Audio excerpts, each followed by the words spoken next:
Welcome back to this online platform. So today we are going to begin a second part of this 7th chapter interview. I am a professor who writes novel on Sundays. Who said these things? Umberto Eco. So Umberto Eco is a very well known American or a British writer who writes on cultural studies and other things. So let's see who has what he said in his interview. The following is an extract from the interview of Umberto Eco. The interviewer is Mukund Padmanabhan from the Hindu. यानी कि एक interview होने वाला है और एक interviewers है. कौन है? Mukul Padmanabhan and Umberto Eco. और मुकुल पद्मनाभन है वो कहाँ से? द हिंदू से आया हुआ है. Umberto Eco, a professor at University of Bologna in Italy, had already acquired a formidable reputation as a scholar of his ideas and semiotics, the study of science. यानी कि जो इटाली के जो प्रोफेसर हैं अम्बर्टो इको, वो किसके लिए? Semiotics के लिए जाने जाते हैं. A study of science, literary interpretations and medieval aesthetics before he turn to writing fictions. अब उससे पहले जो क्या कहते हैं लिटरेरी इंटरप्रिटेशंस की बात करें तो उनके लिए वो जाने जाते थे. मिडियावल एस्थेटिक्स यानी कि इंडियन एस्थेटिक्स है, उसी तरह से मिडियावल एस्थेटिक्स रहे हैं. उनके तौर तरीक़ों में वो जाने जाते थे. Before he turn to writing fictions, fiction लिखने से पहले वहाँ पे जाने जा चुके हैं. लिटरेरी फिक्शन, एकेडमिक्स टेक्स्ट, ऐसे, children's books, newspaper articles. He writes His written output is strategically large and wide-ranging. अब कितना बहुत सारा कुछ लिखते हैं, जैसे कि ऐसे टेक्स्ट्स हैं, एकेडमिक टेक्स्ट हैं, चिल्ड्रंस बुक्स हैं, सो उनकी वजह से वो आज बहुत वेल नोन हो चुके हैं. In 1980, he acquired the equivalent of intellectual superstardom with the publication of Name of the Roses, which sold more than 100 million copies. यानी कि जो उनका सबसे सुपर स्टारडम रहा उसका जो बेस्ट जो रहा होगा वो है नेम ऑफ द रोसेस, जो कितनी कॉपीज़? 10 मिलियन कॉपीज़ उनकी बिक चुकी होंगी. उनका आज इंटरव्यू लिया जा रहा है. Mukund, the English novelist and academic David Lodge once remarked, I can't understand how one man can do all these things he does. अब जो इंग्लिश के डेविड लॉज हैं वो एक बार कहते हैं कि मुझे समझ में नहीं आ रहा कि कैसे एक इंसान इतना सारा कुछ काम एक ही समय में कर सकता है, एक साथ ही कर सकता है, यानी कि जिस तरह से Umberto Eco does. So Umberto Eco जवाब देते हैं, may be I give impression of doing many things. मेरे ख्याल से मैं सबको इम्प्रेशन दिखाने के लिए, but in the end I am convince that I am always doing the same thing. पर एट द एंड मैं ये आपको कहना चाहूँगा कि मैं हमेशा एक ही चीज़ कर रहा हूँ. Mukund says, which is Umberto. Now that is more difficult to explain. अब क्या कहते हैं, इतना आज उसको एक्सप्लेन करना बहुत डिफ़िकल्ट है. I have some philosophical interest and I pursue them through my academic work and my novels. अब कहते हैं कि मैंने ये सारी चीज़ें हैं वो मेरे एकेडमिक वर्क और नॉवल से एक्सेप्ट की हैं. जो सम फिलोसॉफिकल इंटरेस्ट हैं वो सारी चीज़ें रीडिंग से आई हैं मुझे. Even my books for children are about non violence and peace. और जो मेरी बुक्स हैं वो भी चिल्ड्रन बुक्स हैं, वो नॉन वायलेंस और पीस पे फोकस करती हैं. You see the same bunch of ethical philosophical interest. अगर आप देखोगे, जैसे मैंने पहले भी कहा कि मेरा फिलोसॉफिकल इंटरेस्ट रहा है, तो आप यहाँ पे भी देखोगे चिल्ड्रंस बुक में भी वही चीज़ें आपको यहाँ को देखने में मिलेगी. And then I have a secret. Do you know what will happen if you eliminate the empty space from the universe.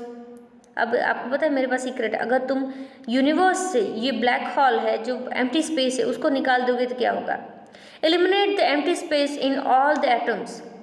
अगर तुम ये एलिमिनेट जो हर एक जगह से ये स्पेस निकाल दोगे, एटम में से भी निकाल दोगे तो क्या होगा? तो universe will become big as my fist. अब क्या कहते हैं, यूनिवर्स कितना बड़ा हो जाएगा. Similarly we have lot of empty space in our lives. उसी तरह हमारी ज़िंदगी में बहुत खाली जगह होती है. I call them intersexes. अब क्या कहते हैं, मैं उसको इंटरस्टैटिक्स कहता हूँ. You say you are coming over to my place. जैसे कि तुम मेरे यहाँ आ रहे थे. You are in the elevator and while you are coming up.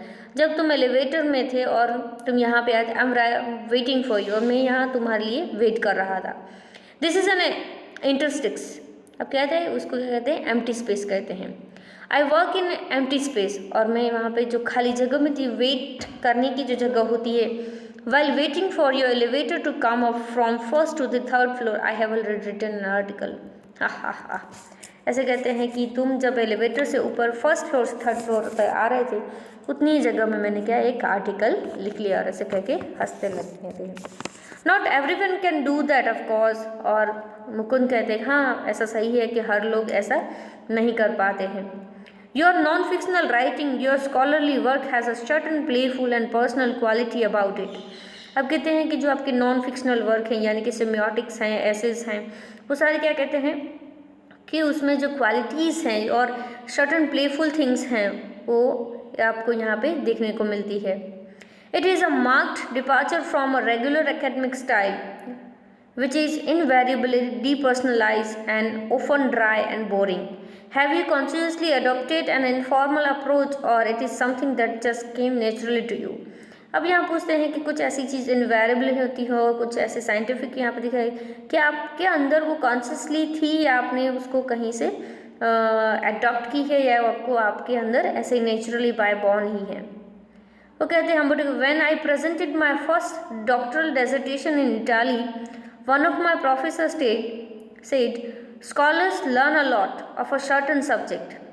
अब क्या कहते हैं, जब मैंने अपना PhD का जब डॉक्टरल यानी कि फर्स्ट डॉक्टरल यानी कि PhD का सबमिशन किया, तो क्या कहते हैं डेजर्टेशन सबमिट किया, तो मेरे प्रोफेसर ने कहा था कि scholars learn a lot of a certain subject, यानी कि अपने कोई एक स्पेसिफिक सब्जेक्ट होता है उसके बारे में बहुत पढ़ो।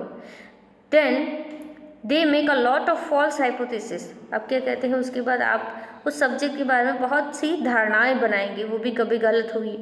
देन दे करेक्ट देम, फिर उसको बहुत करेक्ट कर देते हैं हाइपोथेसिस बनाई हुई।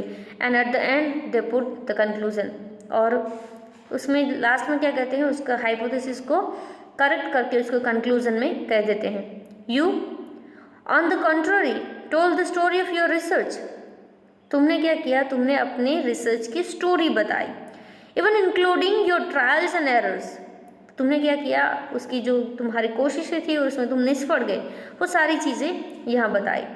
Eight the same time he recognised I was right and went on the publish my dissertation as a book which meant he appreciated it.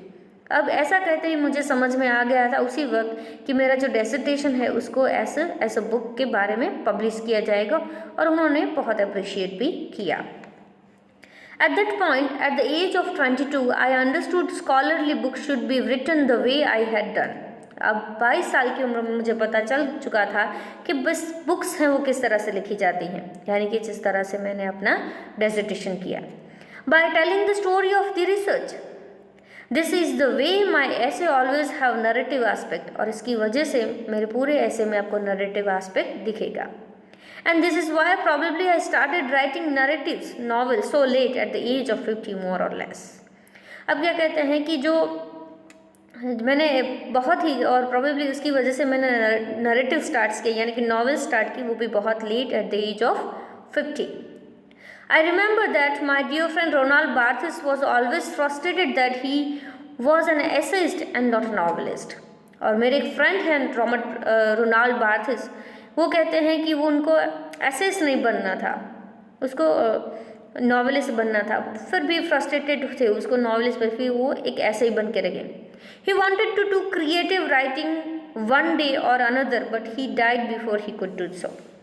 अब क्या कहते हैं उनको कुछ क्रिएटिव राइटिंग लिखनी थी, पर वो कुछ स्टार्ट करते उससे पहले तो उसकी डेथ हो गई, और अपनी मरने तक, डेथ तक उन्होंने कुछ भी नहीं लिखा। I never felt this kind of frustration. मैंने अपनी ज़िंदगी में ऐसा फ्रस्ट्रेशन कभी नहीं देखा है। आई started writing novels by accident. मैंने भी अपनी नॉवल राइटिंग है वो कैसे एक्सीडेंट से लिखने का स्टार्ट किया।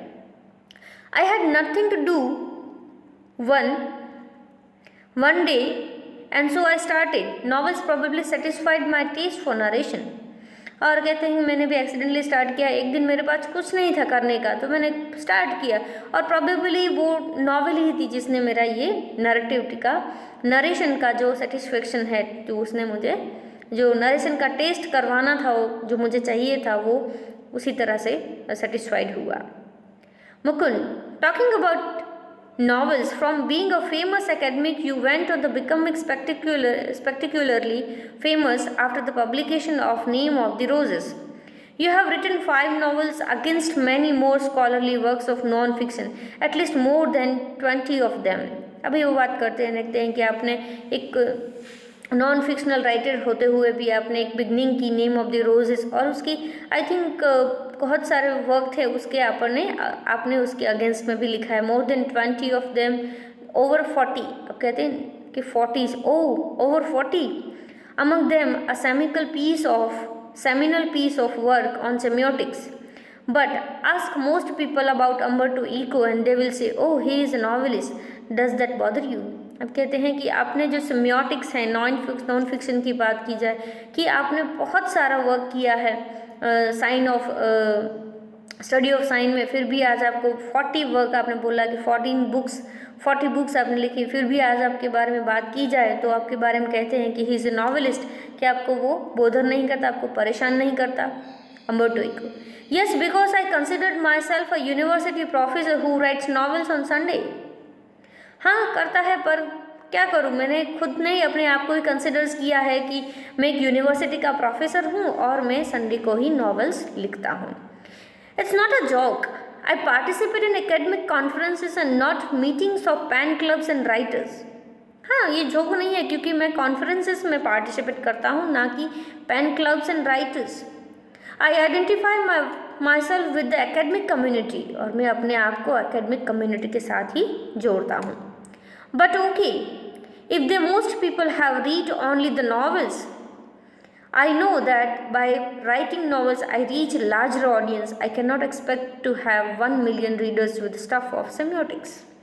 हाँ, पर क्या हुआ, मोस्ट ऑफ पीपल एटलीस्ट मेरी नॉवेल्स तो रीड करते हैं, इसकी वजह से मैं 10 मिलियन कॉपीज़ बिक चुकी हैं। इट मीन्स कि अगर मैं सेमियोटिक्स पे ही लिखता, उसी पे होता, तो मेरे ख्याल से मैं उन लोगों तक नहीं पहुंच पाता जितना मैं आज इन लोगों के पास पहुंच चुका हूं।